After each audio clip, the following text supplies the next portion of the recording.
Assalamualaikum warahmatullahi wabarakatuh. Sahabat Bunda yang dirahmati oleh Allah.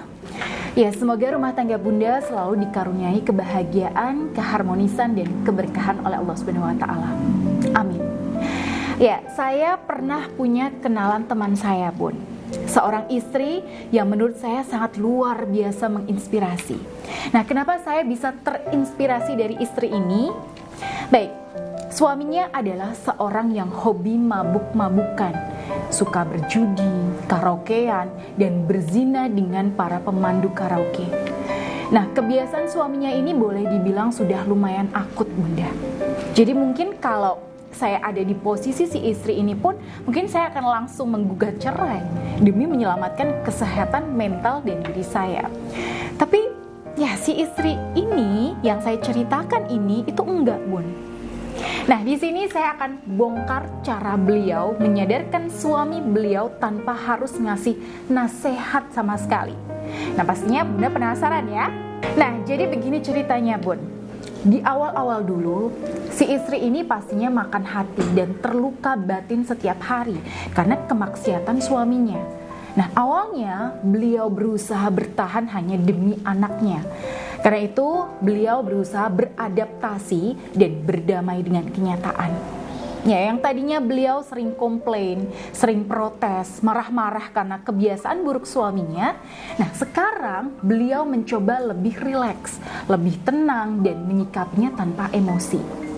Ya, beliau bertekad akan terus mendampingi suaminya sampai suaminya ini berhenti bermaksiat. Tiap malam, beliau bermunajat, bertakarub pada Allah sambil memanjatkan doa-doa untuk suaminya. Dan di pagi hari, beliau melayani suaminya itu sebaik mungkin. Beliau sudah tidak lagi merisaukan kelakuan buruk suaminya. Ya, tapi itu bukan berarti beliau mentolerir kemaksiatannya ya. Nah, ibaratnya nih, Bun, beliau di sini bilang di dalam hati, oke, suamiku memang ahli maksiat ya Allah, tapi Engkau Maha Kuasa untuk memberinya hidayah dan membuatnya taubat. Ya, izinkan aku untuk menjadi perantara taubatnya ya Allah. Ya, Masya Allah ya, Bun, coba Bunda bayangkan, dari yang tadinya mencoba bertahan hanya demi anak, sekarang beliau ubah niatnya bertahan itu demi mengantar suami kepada taubat. Dan memang ada perubahan positif yang berangsur-angsur terjadi ketika itu. Beliau lebih rileks, lebih tenang dan lebih total dalam melayani suaminya.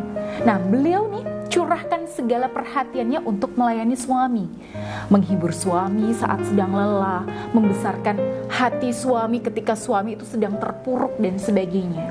Dan setiap kali suaminya itu bermaksiat, beliau hanya berdoa di dalam hati, ya Allah, aku sudah melakukan tugasku, tapi hatinya tetap ada di dalam genggaman-Mu. Karena itu, demi kasih sayang-Mu yang besar ya Allah, aku mohon Engkau bukakan hatinya untuk menerima hidayah-Mu. Sampai pada suatu malam, suaminya pulang dalam kondisi mabuk berat dengan pakaian yang ada bekas lipstik seorang wanita. Nah, si istri ini membopongnya ke dalam kamar, menyuguhkan teh hangat, membacakan basmalah, sambil beliau niatkan sebagai wasilah untuk menyadarkan suaminya, lalu ya meminumkannya. Keesokan paginya, beliau tidak membahas apa-apa dan hanya menyiapkan sarapan kesukaan suaminya. Ya, di meja makan si istri ini mempersilahkan suaminya untuk makan sambil ya membelai pundaknya.